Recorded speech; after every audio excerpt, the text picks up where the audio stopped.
Well, hello YouTube.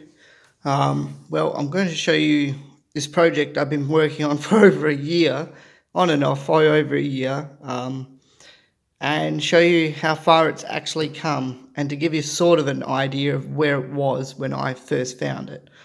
Now, this cover is probably a good indicator as to how rusted everything was. Even though I've actually got a fair bit of the rust off this particular cover itself, as you can see. This basically, this rust was just all over this whole motor. It was, the way how I got it off was I basically stripped it down. I took it piece by piece apart, and I used electrolysis. I made an electrolysis tank and used a battery pack to, but a battery charger would actually work better. But doing electrolysis got most of the rust off it, and then it took wire brushing it to get the rest of the crap off it. But yeah, so what it is it's a Villiers Mark 10 engine. Now, I can't actually seem to find any sort of how-to fix for a Villiers Mark 10, but I found plenty of Mark 12s and Mark 7s and Mark 25s and Mark 20s, but no Mark 10s. So maybe this is the first Mark 10 on YouTube. Well, sorry to say to all the Villiers fans out there, I do not have the correct carburetor. This is what it had with it. And I had to repair this myself, actually. I'll just turn the engine so you can have a look what I've done. So basically, after I cleaned it out, this particular part here was... Oh, it looks like it's actually snapped. Oh. Well, that's rather disappointing. There wasn't I'll have to make I'm not sure what happened there. But basically this flap here was completely seized. So what I had to do is I had to drill where this screw is.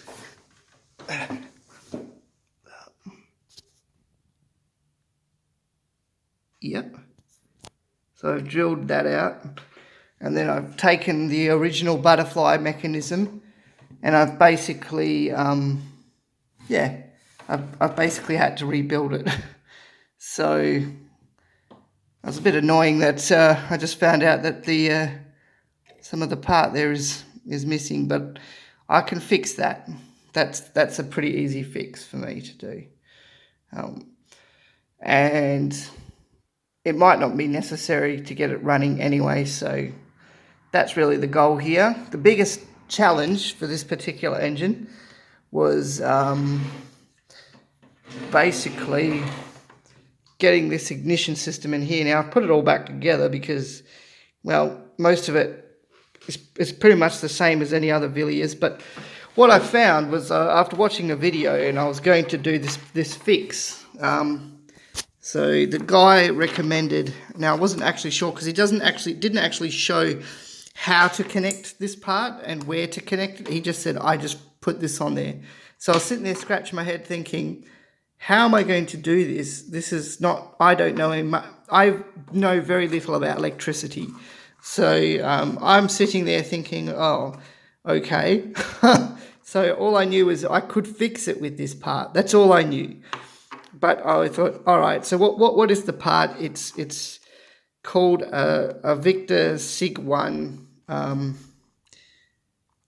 replaces OEM MA 05617, part number ECP 633, Sig 1 there, and it's called mobile. So it's basically electronic ignition for a Victor lawnmower. So that's basically what that is, and that would have replaced the ignition system. However, after rewiring the whole ignition system with new wires, I found out that after I pulled the points apart, that the wires behind the points were actually corroded away and they were destroyed. So I replaced them. That's basically what I've done. I just replaced all the wiring. And when I checked it with my ohm meter, I found that according to what the guy was showing on his video, that all the parts on this particular engine were not suggesting that there was actually anything wrong with them.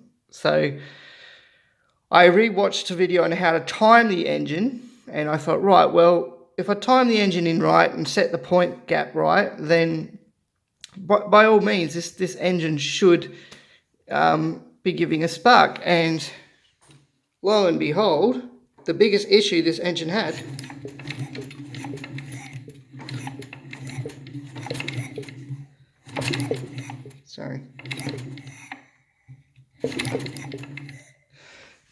has a spark now. So basically, after repairing the carburetor, repairing the spark, getting all the rust out and putting the correct oil in, which is this one here, if for those who want to know, it's SAE 30. Now, just because it's older does not mean you put in a thicker oil. You put this oil in. This is the oil you use. That's what this is made for. Okay? So you don't think, oh, it's an older engine, it's done heaps of kilometers, whatever. Therefore, I need to put in a thicker oil. No, put in that one. That's $20 Australian.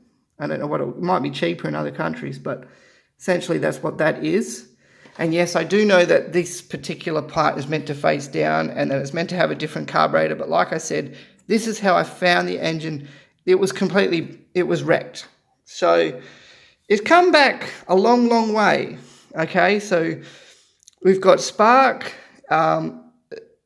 Everything else is, I've fixed everything up as best I can.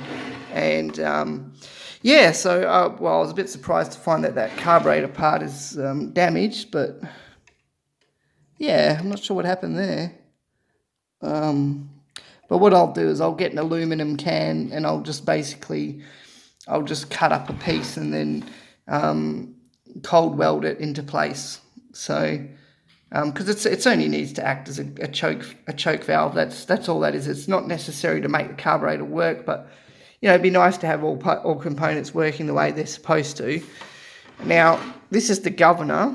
I don't know how I'm going to hook this up to this carburetor because again, it's not made for this particular. This is correct, but this is wrong, and as this is meant to face down, it's going to be interesting, and you can see that somebody before me has oxy welded it that way. So he had a plan with this engine, and as you can see, I don't know if you can see this, all I've done is use bits of flat cardboard to make up the gaskets, because you can't find the gaskets anymore.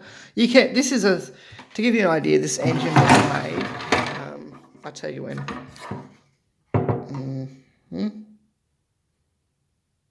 I thought it had a date on this thing as to when it was made. I can tell you what model it is. It's a number, so it's it just says it's a Mark 10 Villiers. It's a D model, if that's a D. I think that's a D.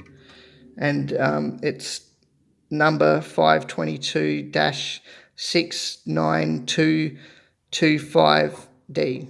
And yeah, it doesn't actually seem to have a date on there, but I thought it was about 1954. That's what this engine was made.